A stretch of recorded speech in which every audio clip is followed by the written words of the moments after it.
and what's below the ground plays a role in making what's above the ground the best it can be. Market Journal's Maddie McIntosh has that story. While farmers may be savvy about what grows above ground, they may not be too knowledgeable about what's going on underneath the earth. That's why Paul Jasa uses the soil health workshops and field labs to help teach growers what good soil consists of. Basically, we're calling it a carbon workshop. A lot of producers out there have looked at their crops in the field. They see what's going on above ground.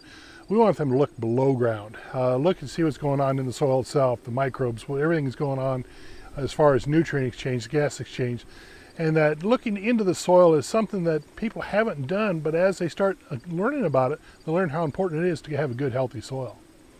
Well, when it comes to soil, we want to have a good, healthy soil that's living.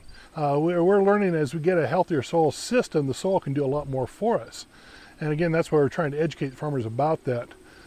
Farmers are excellent mechanics, excellent agronomists above ground, like I say, but below ground they haven't really looked that much. And so they're learning more about it. They have to be competitive now. As times and methods change, it can become more difficult for soil to retain its nutrients.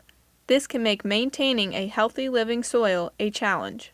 We, unfortunately, and I say we as our ancestors, we took Mother Nature's permanent vegetation of grasslands here in Nebraska and plowed it up, and we plant corn or soybeans or wheat and have an active root only growing about 5 months a year in the soil.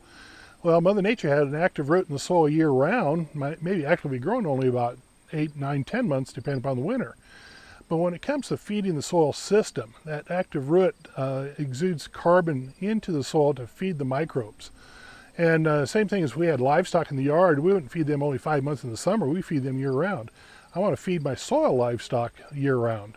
Well, it turns out when we're feeding the soil, we are actually get that living root there. Now all of a sudden we're taking away some water nutrients potentially from the corn.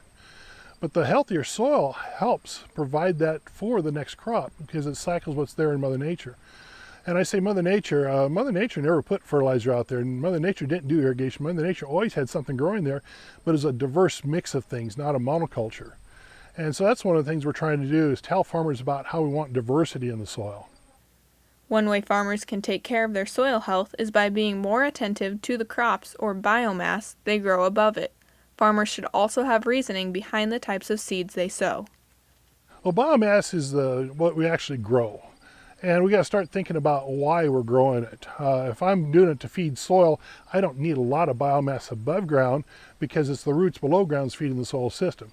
Now, if I'm feeding livestock, if I want to get a good steak, I need some biomass for that cattle to eat. And so again, what are we producing? And it makes a big difference where we're located in the state. If we've got plenty of rainfall or irrigation, I can raise a lot more biomass because it's going to take water. But if I'm looking at just protecting the soil, keeping the sun and wind off the soil surface, and I'm looking at getting a living root in the soil, maybe I'm going to use a real low water use cover crop and not use much water, not grow much biomass, but I still get the objective of feeding the soil and protecting the soil.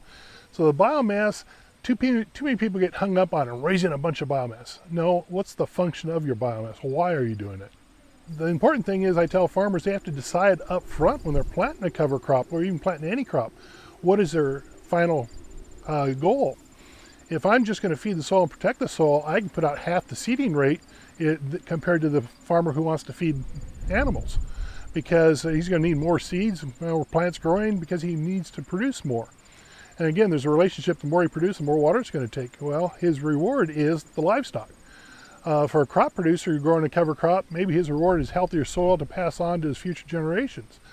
There, the biomass isn't near as critical as the living root. Reporting for Market Journal, I'm Maddie McIntosh.